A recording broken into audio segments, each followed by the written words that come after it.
tal, queridos amigos de Fogón en Fogón? Es un gusto reencontrarnos nuevamente y, bueno, tomar contacto con algunas cosas que están pasando a nivel mundial, a nivel regional, a nivel nacional. Y todo parece estar asignado en estos últimos tiempos por el efecto de esta pandemia que ha cambiado la vida en este planeta. En ese sentido, nosotros como fuerza política, el Frente Amplio y quienes estamos en el Parlamento y en los diferentes estamentos de la propia fuerza política, desde el día 1 de aparición de esta pandemia, hemos tomado acciones tendientes a paliar la situación, sobre todo de aquellos que están en peores condiciones y que de alguna manera esas consecuencias de la pandemia lo vienen aceptando. Y me parece bueno enumerarlas, hacerlas conocer, decir qué se está haciendo. Vamos a hablar de lo que fue 2020. Ustedes recuerdan que el 13 de marzo aparecía esta pandemia en nuestro país, se declaraba la pandemia en el país. En ese sentido, el 31 de marzo, el Frente Amplio presentaba un documento que contenía algo así como 42 medidas sanitarias socioeconómicas de cara a la pandemia, y en ese sentido se le entregaron al señor presidente de la República este documento que contenía estas sugerencias. Ese fue el único encuentro que el presidente de la República mantuvo formalmente con el Frente Amplio. La respuesta la seguimos esperando. En realidad no se tuvo en cuenta esas recomendaciones que el Frente Amplio realizaba, que además había elaborado un protocolo que hasta el día de hoy está marcando las pautas de relacionamiento dentro de la propia fuerza política.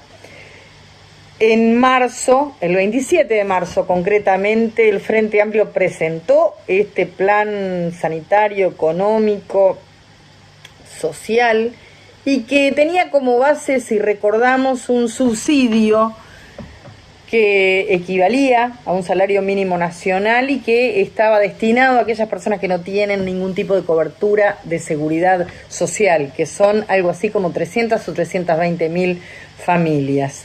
Eso estaba acompañado, por supuesto, que de medidas sanitarias. En mayo recorríamos un camino que era el de la presentación de diferentes proyectos a nivel del Parlamento.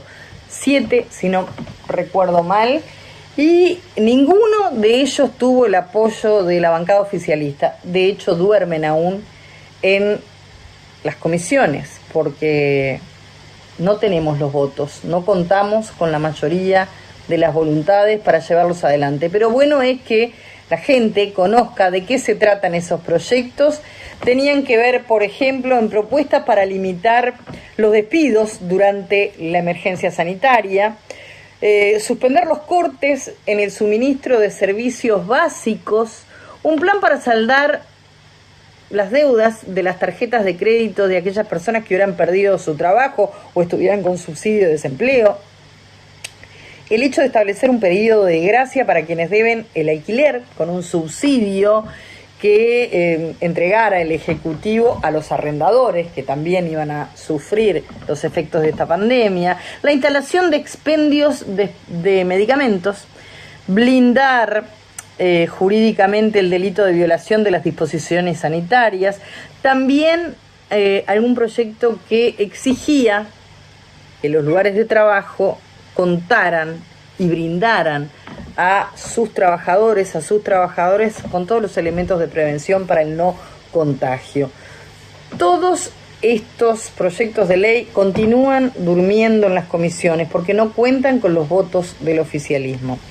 El 25 de mayo, si ustedes recordarán, el queridísimo expresidente doctor Vázquez tenía contacto con el presidente de la República y presentaba un documento que se conoció hace pocos días, luego de su fallecimiento, que contenía más de 90 páginas con un análisis sobre la situación sanitaria y una serie de recomendaciones para el manejo de la epidemia. Ese plan estratégico presentado por Vázquez también contenía ese subsidio que es necesario que se otorgue a las personas que están en peores condiciones. Y en diciembre también el presidente del Frente Amplio entregaba una carta actualizando todas estas propuestas y manteníamos esa propuesta que tiene su base en un trípode, que es la cuestión sanitaria, que es fundamentalmente la solución socioeconómica para los que están peor, y que es últimamente el tema de las vacunas, que ha sido permeado absolutamente por el mercado y que hace que nuestros países, los que están en condiciones más débiles, no accedan a la vacuna. Pero además se suma el hecho de que el presidente de la República ha establecido como un cuello de botella tras el cual solo él y sus más allegados están realizando la negociación.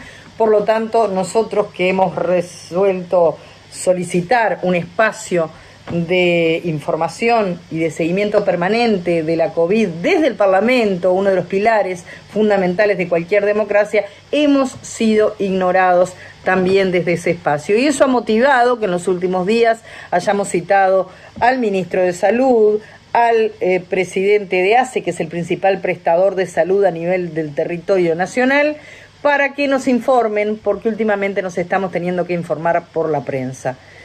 Este Parlamento se cuida, usa barbijo, pero no está dispuesto a continuar bajo una mordaza y a continuar siendo ignorado. Vamos a continuar reclamando y cinchando del mismo carro, que es el carro de todos, pero sobre todo de los que están peor. Para ellos vamos a seguir trabajando.